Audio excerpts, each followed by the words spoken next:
funny thing is though, this guy beat first wave by himself. Open doesn't. Does open not do that? The spirits of the forest awaken.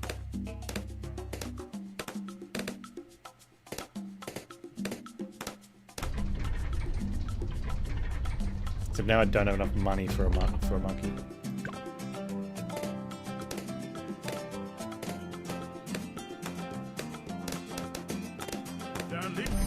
Sweet. Please leave that one as it is.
Ha!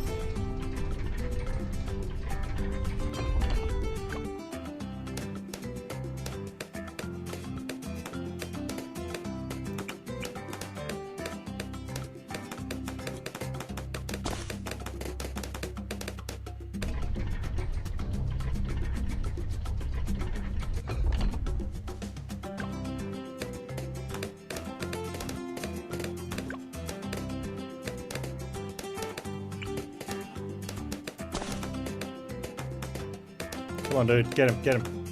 Get him. Yeah.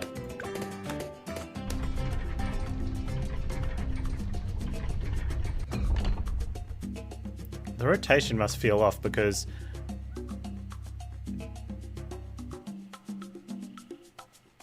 yeah, there's going to be this weird number of cogs.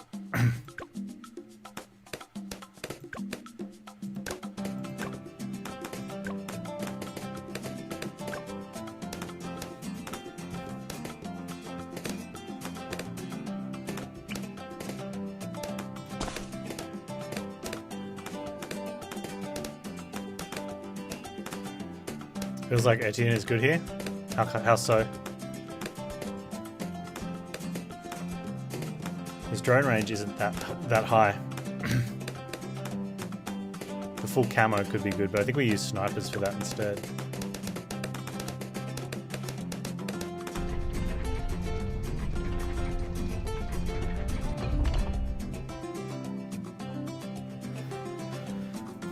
Which makes me think now.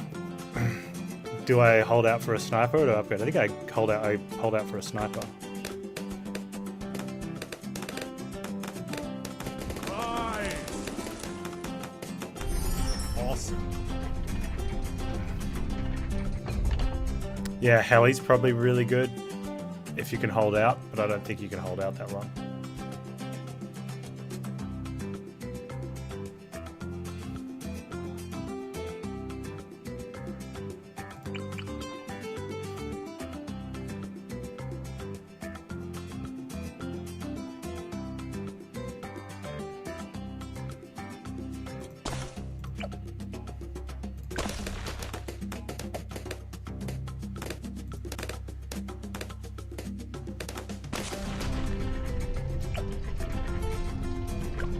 Makes me wonder about the sniper because Open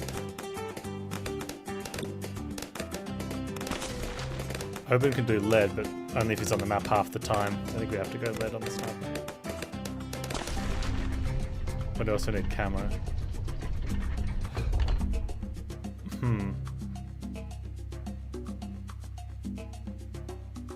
I'm going to need camo at some stage.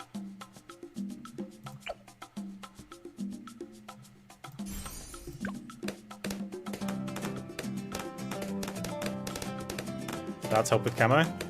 Yeah, but you've got to invest in them. It means you'd have to put camo on a lot of them. That's a lot of money. You'd be better off just getting a second sniper and putting camo on that.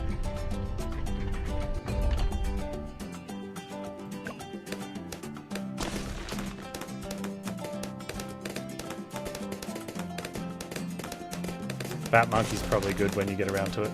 I can see that. Plan on selling these later? I mean, you don't get full value, so there's an issue there a little bit, but I think the bigger issue is you've got limited funding early game, and if you don't distribute it properly, you just end up falling behind.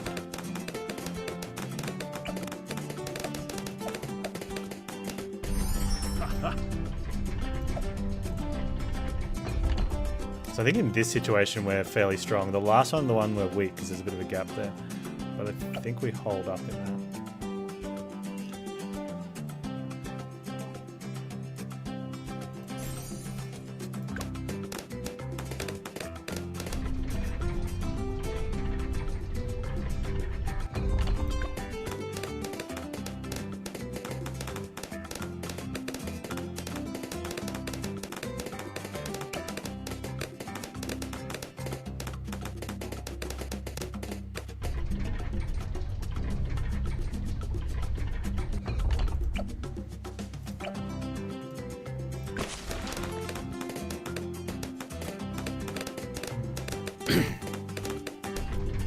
One of the things with Obanut I should be doing too is, on the turn that he's here, as the last balloon's coming in, I should drop his ability so that he puts it on the track and then gets carried away.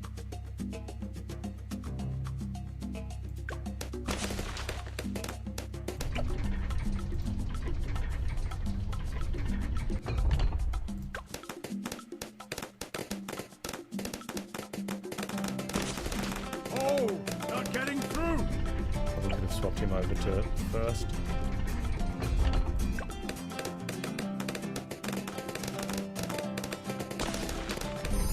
Sweet.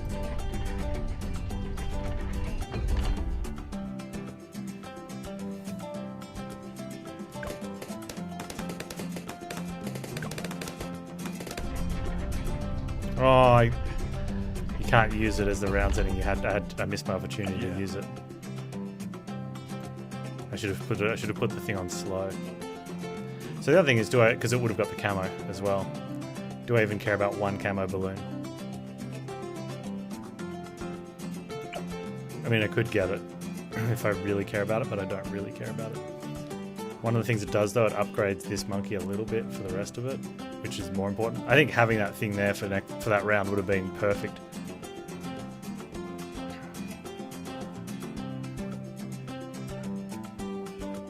I'm gonna need another sniper anyway.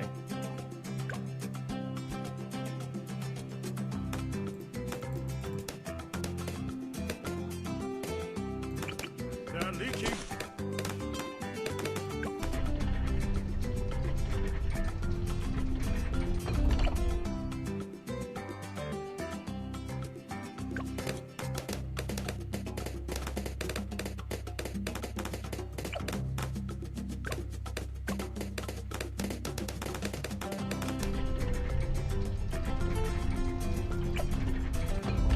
I think here he has to be on first.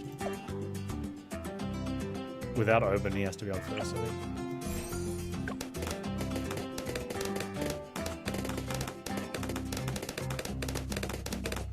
They're leaking.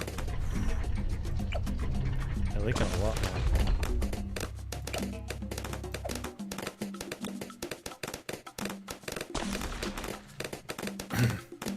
Both helicopter and planes does alright.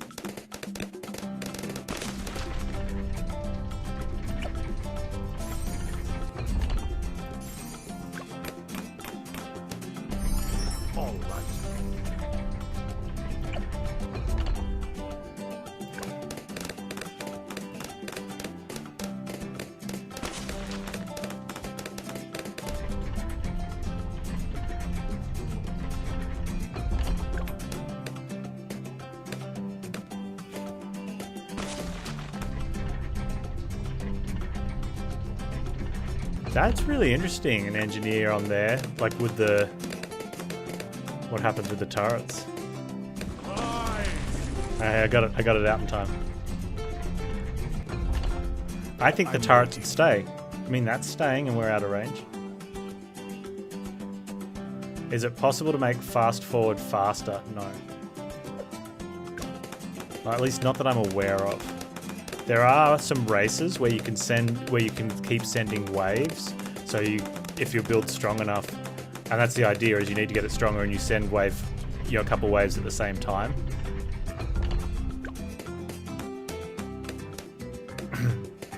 Oh, the turrets might not have range. That's gonna be a problem.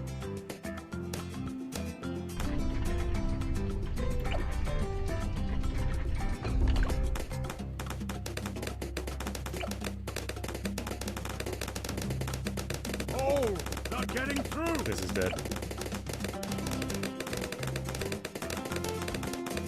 I could have had a helicopter up by now too.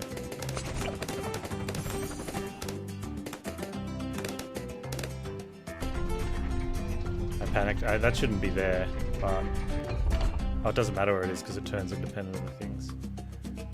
Okay.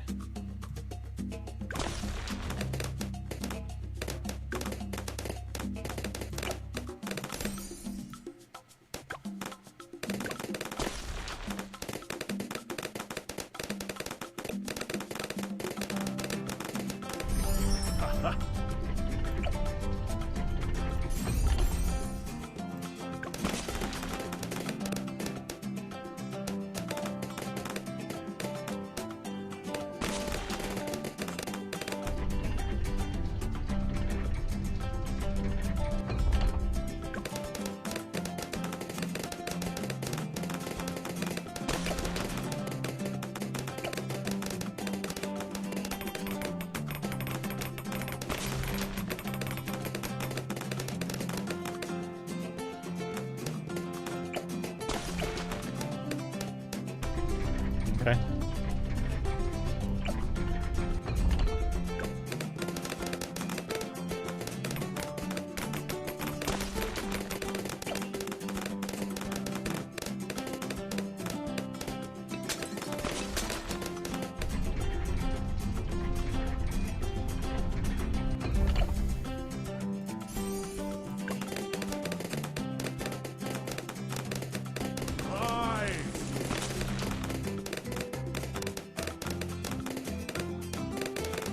Yeah, the pallet pad only matters if I want to put a village here, but I think I'd prefer to just put it near the helipad. Moa, handle it. No, the engineers can't get things here. You'd need to get the turrets close enough to the outside where they could shoot around. You always go discount village, yeah, but that's because you you greed econ.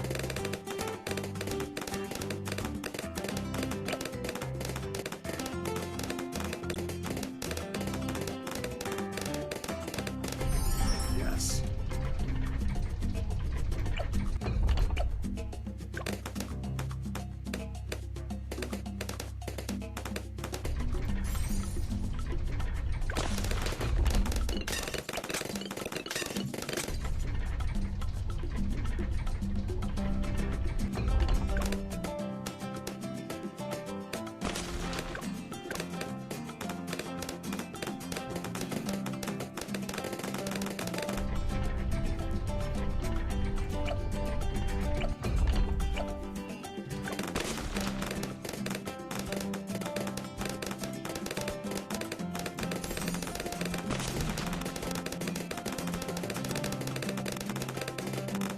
Beating the map with no military monkey seems near impossible.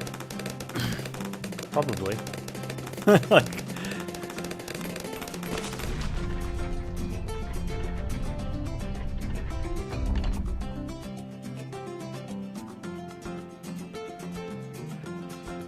Yeah, there's definitely a fallacy in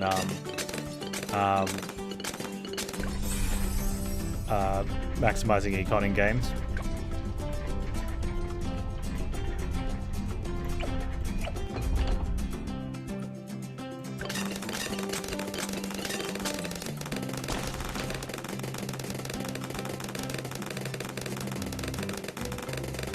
A lot of the issue comes with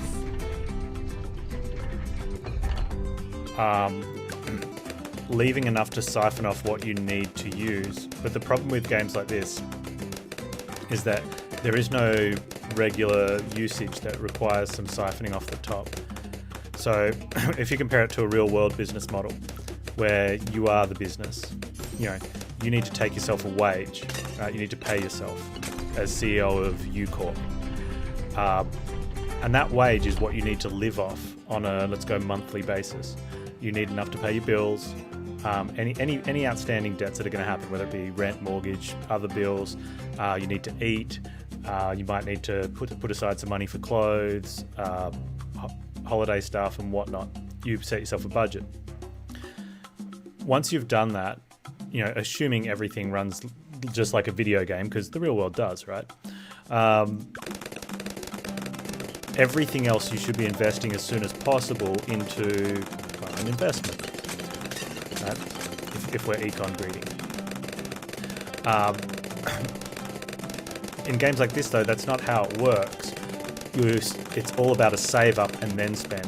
The problem is you can never save up if the econ if there's another econ investment, and there always is. There's another banana farm you can put down, or whatever game it is. And since the banana farm costs less than the next thing you're saving up, that's where the fallacy in econ greed happens, is that you keep putting more down, and you never actually get to save up. The best opportunity is when you then sell an asset. But that's the thing, like, you sell the asset, it no longer makes money, you'd have to reinvest again. So you have now decreased your, there's a letter value for that sort of econ advancement. But if you can find a way to sort of take some off the top to spend on things, because at some point you have to go from $0 to the amount you're saving for, and you either do that by sitting back and not spending any. The banks actually work really well in this for that, because all of a sudden they have 7 or 10,000 gold in them, depending on if they're tier 3 or tier 4, and you collect. Now you've collected, instead of investing, now you can buy an upgrade. So that helps with that. Also, a lot of experience playing that playstyle helps. I don't like that playstyle. I don't want to manage money. I want to play the game.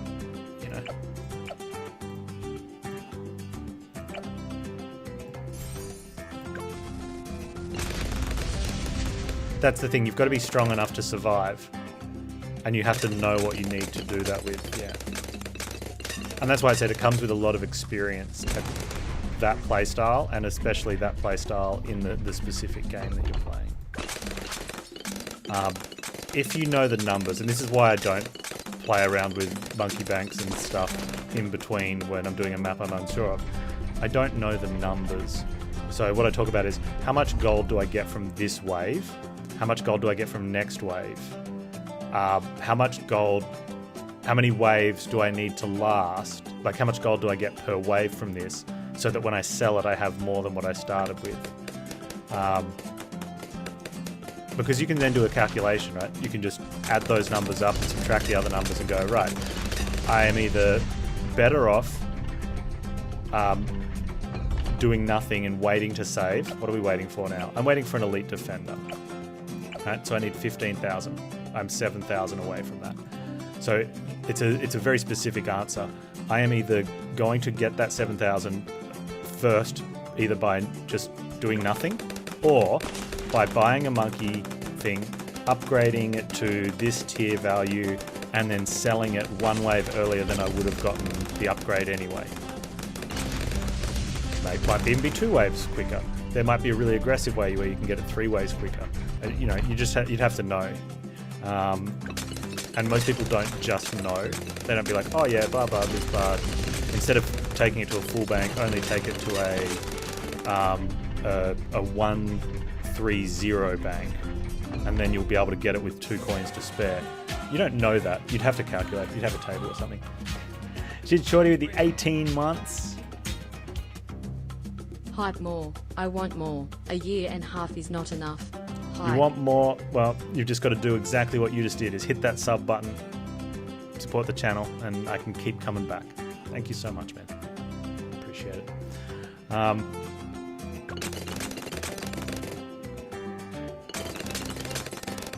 So yeah, and that's I like the idea behind in-game econ like that, to help make choices in strategy. But I think I know a lot of it when players do it comes from I feel like I'm doing the right thing. I'm saving money when I do it this way. It's not an actual yes I am. I got this 2 waves quicker, or I got it 10% faster. It's yeah, it felt like it was faster.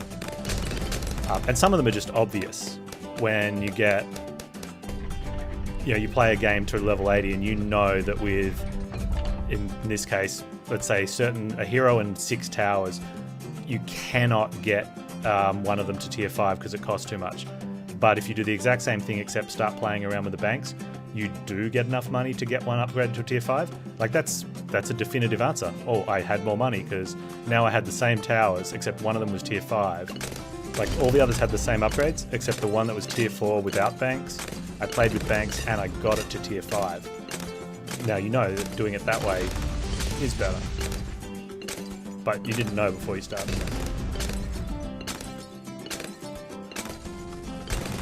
Many people collect banks at 2k or 3k and they're losing thousands by building a bank. Yeah, and that's the thing, it's knowing when it's going to make a difference. So a lot of that is, again, it's just a straight up calculation of how much return do I get per wave, when can I get this much, how long is it going to take to pay it back, and the 2 factors. Are we selling our asset as part of our making money strategy, or are we just taking the savings or the revenue from our asset? Because if you're including a sellback and you're going to get, I don't know, let's make up a number, 5,000 from selling it back. Well, if that's the plan, is I want to sell it back on this wave, and then never get any more money out of it, you've got to add that to your recoup costs, right?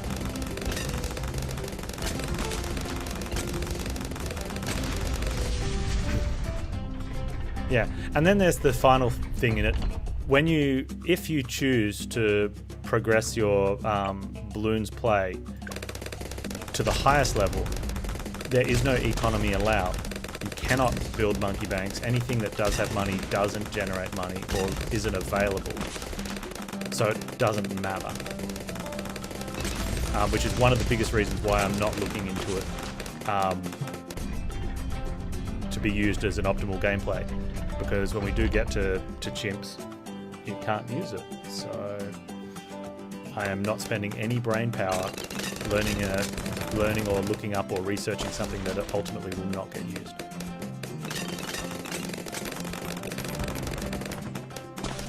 These guys are giving some kickback now. Oh, it's wave 63. I'm thinking, man, they're struggling. Got really lucky with Oben there on wave 63 as well. We're going to need some more power.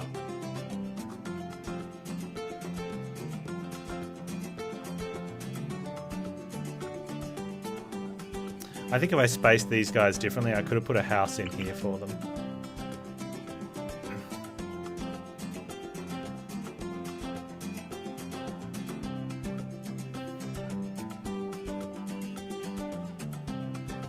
Wow, depending when you place your house.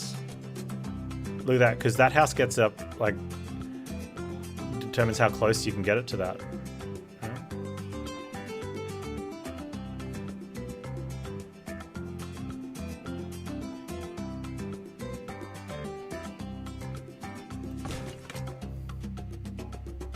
You can't put anything on there.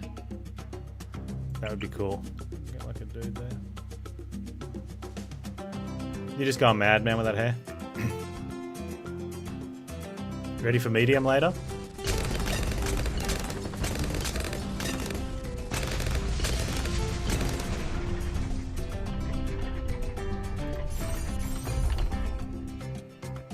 The house doesn't rotate. Or maybe because I upgraded it.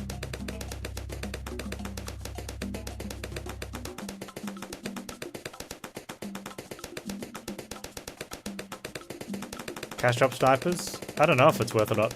But again, it's not worth it for me because I plan on, the plan is to get to chimps.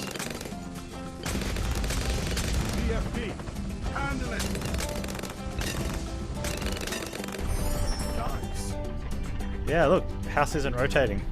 What's going on?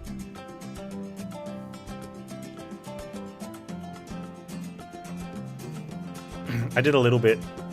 Anyone that follows Panztastic could have seen some, maybe, because I was making sure frame drops and stuff. And it was running okay. We have to make a decision though. We can go with very loud cinematics or unable to hear characters in gameplay.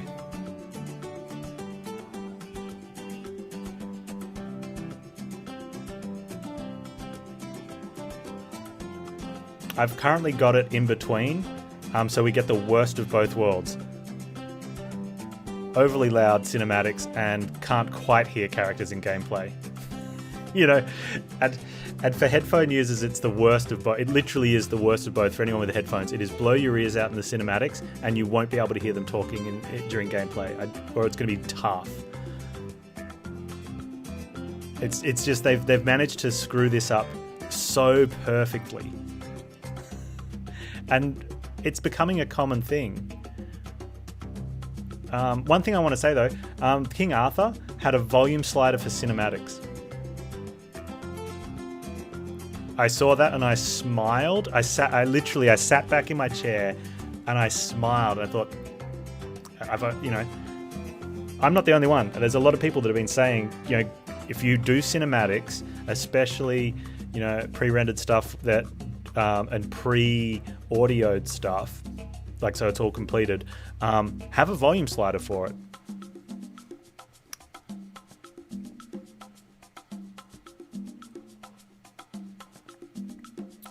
Yeah, so a lot of games run the cutscenes off the master volume, right? They assume that if you want to turn the cutscenes down, you turn the master volume down. But what happens when you can't push the other things like voices or sound effects or music higher than 100%?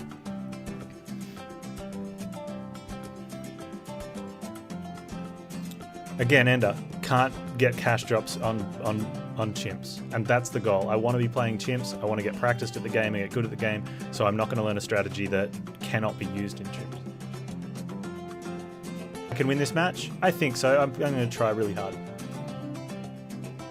We put a prediction up? Let's see what chat says. I'm going to put a prediction in. There we go, start a prediction.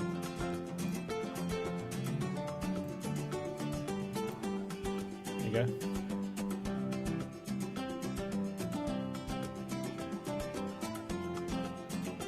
For many devs, it's too much work, they don't care anymore. No, it's not too much work just to put a volume slider in for cinematics.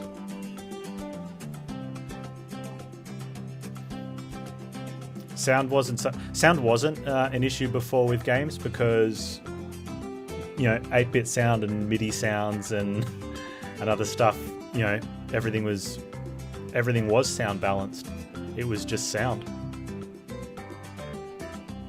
Sound became very hard when someone has a 2.1, like I used to have the old 5.1 Pro Logic, and then when we moved and I didn't bring that, like I used it as an excuse just to trash a lot of stuff and get new stuff when I came over here. I got a 2.1 THX, so that was nicer.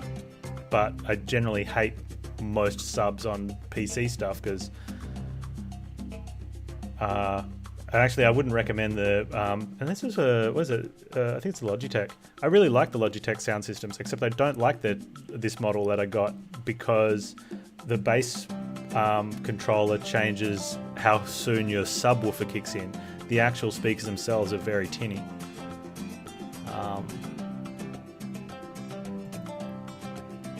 Do I want another helicopter? I think so. But anyway, yeah, that's what happened with sound, is that there became too many options. Like, you don't know if people are wearing headsets. Look at this. This is kind of cool.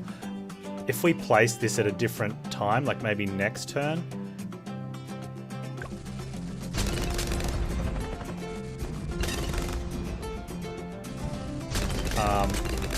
It fits nicer. As long as we can live to next turn. There we go. Look at that. Yeah? There you go. That's how you do it.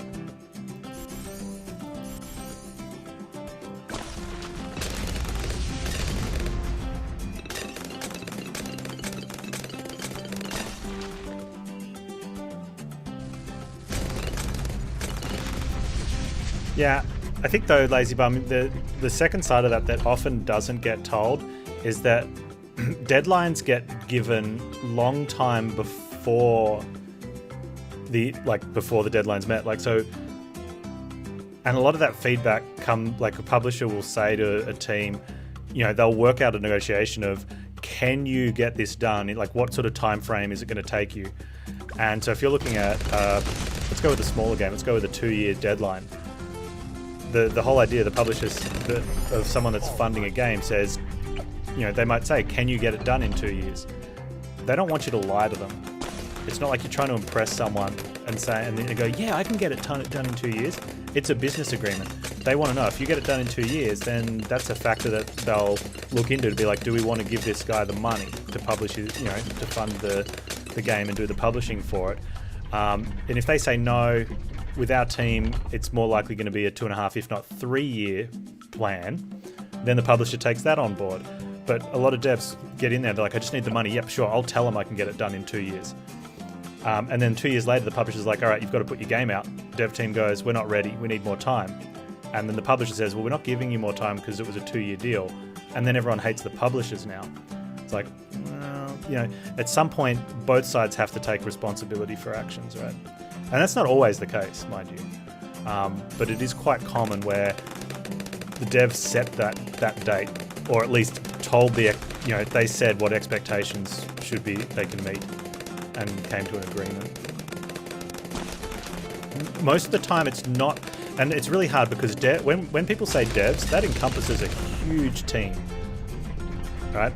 The individual, you know, whether you're a code monkey or an audiophile or an artist, most of the time it's not got nothing to do with those people, right? What you'd consider maybe like the real back of house workers that never see, like, you know, a lot of times don't even tell people what they're working on. They just work hard, right? It's when you get into more office, you know, and there's an office section of the devs and higher ups that, again, someone that might be a team leader that's trying to impress, you know, management says, yeah, I'll get it done because I want to look good, I want to get promotion and stuff. They're the ones that are likely to, you know, in my experience, have been the ones that are likely to cause a problem because they're trying to overachieve to look like the best team leader in a group of team leaders, and set a goal a little bit too high for their team, or take on extra tasks instead of just being honest and saying, no, I can't meet that deadline. And, you know, that's fair. Like in any job, if you tell your boss, I can't meet a deadline, you're asking if it can be met, you've got to be able to read the situation. Are they asking me because I have to as part of my job, or are they asking because they're information gathering to see where they can allocate resources? And I've always advocated, if you can't, you should say you can't meet a deadline. But I understand where people don't want to admit that they can't do their job, because telling your boss I can't do my job, generally not a good thing to do in the real world, right? But I've always gotten by, you know, luckily a bit of luck, but also I just try to be as honest as possible in the past with any project. If I can't do something, I say I can't do it. If someone looks down on me and says, oh man, I thought that guy could do that job, he can't do it, well, you know, I can't change that. Well, I can for the future, but I can't change that now. So why burden myself by saying, yeah, I can get that done?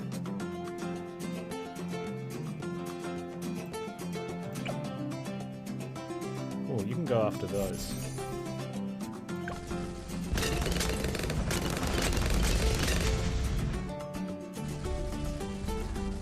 But yeah, I think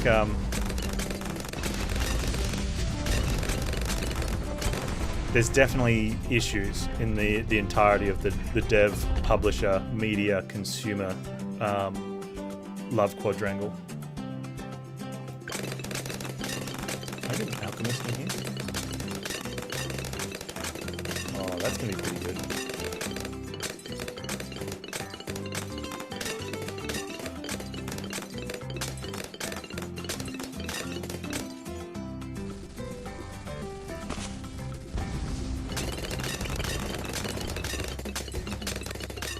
not in the house. I don't think it's in the house range, but you know, whatever. Oh, I took too far. Panz, you pushed too many buttons. Oh well. I guess we can have one of those.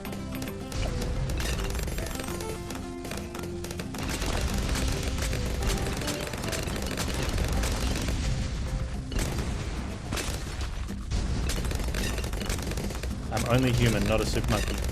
Oh, I should have gone for Batman. I blame chat.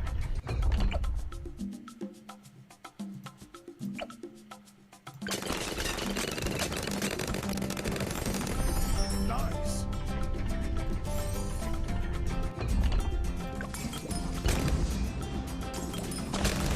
Feel nature's wrath. First try? Yeah, kind of. I had a couple restarts in like wave one, the first couple waves just to see what was going on, but first actual try, yeah.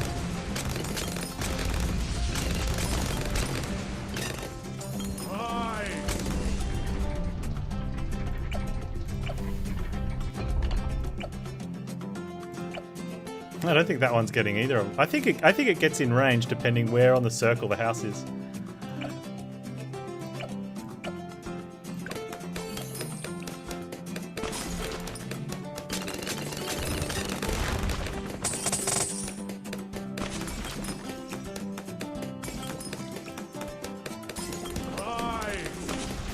Feel nature's wrath.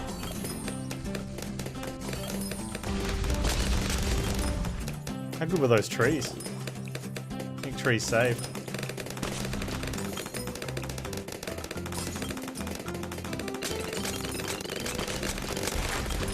I think trees saved again, actually. Oh, you should be on first now. That's probably what was doing me in. If I'm being really, really honest, that should definitely have been on first a long time ago. Which was what was causing all the ceramics to break and have us gush out that way.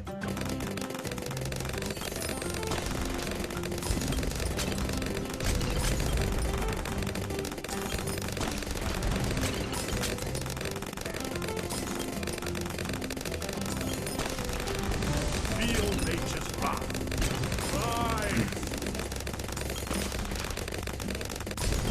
Yeah, the Zombie Gods is probably like one of the easier waves. Yeah.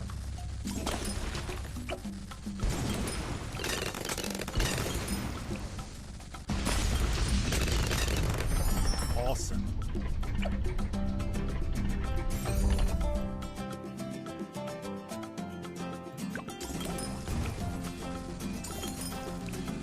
ZOMG. Handle it.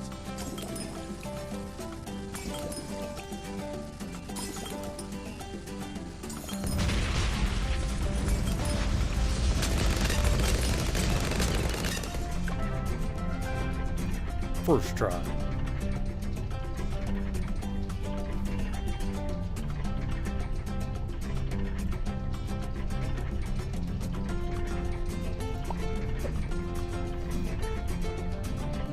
Making bank, making money.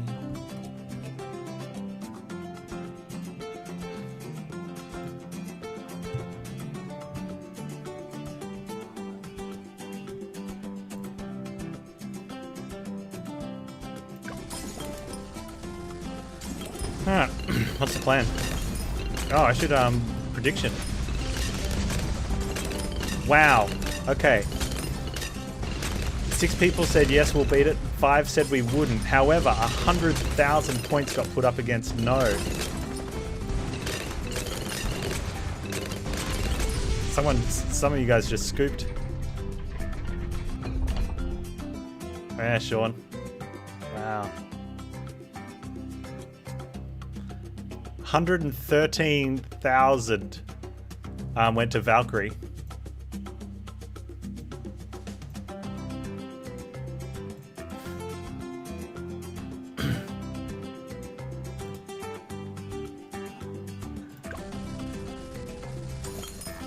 Oh yeah, when are we dying? What wave are we dying on, chat?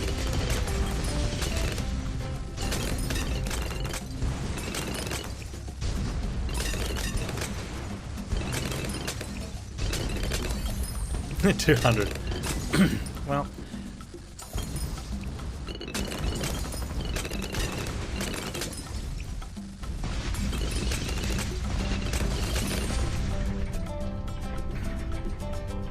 Wow, these are some newcomers or some optimists.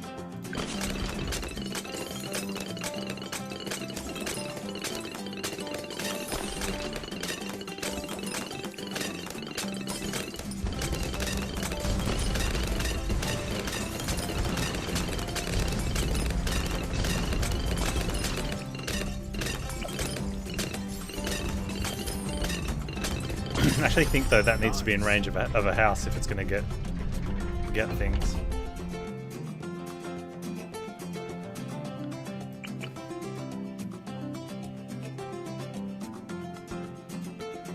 Can wait.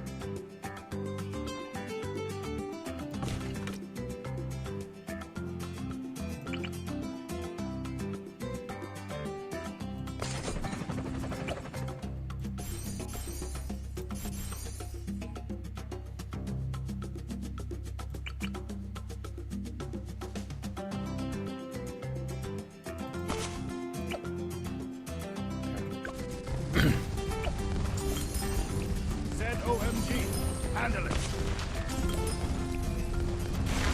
Feel nature's wrath.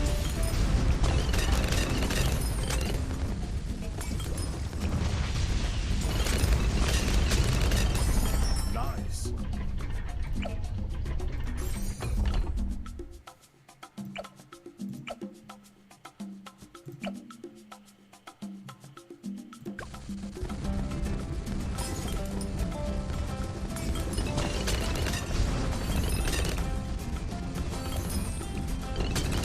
I wonder if I want a mortar guy shooting here.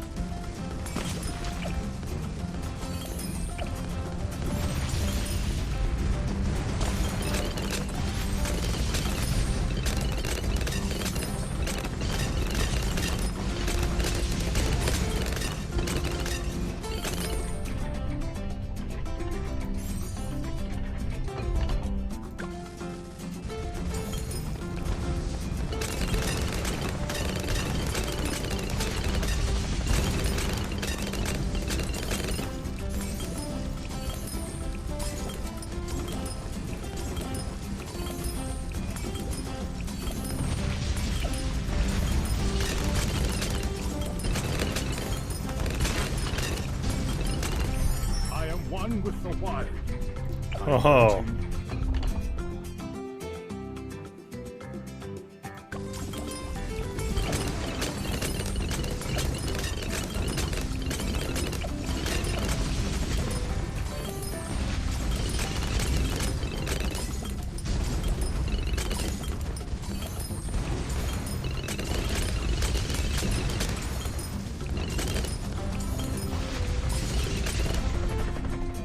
Can't see what's going on.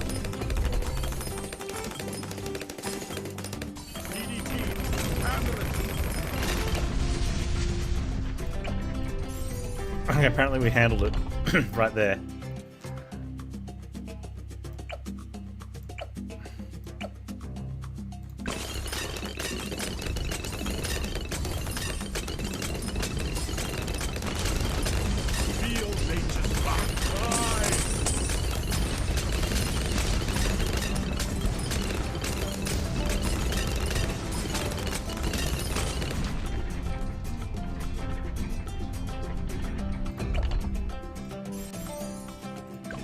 That's the next one, if we get there.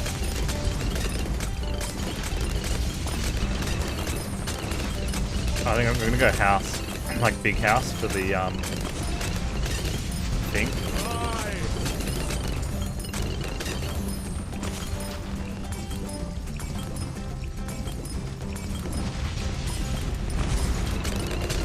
Feel nature's wrath.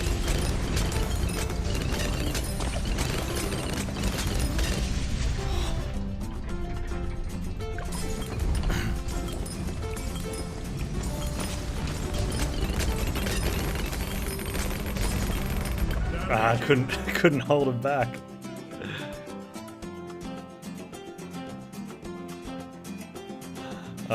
Dude, that was cool. 93. Do we have anyone on 93? A runner Skyman.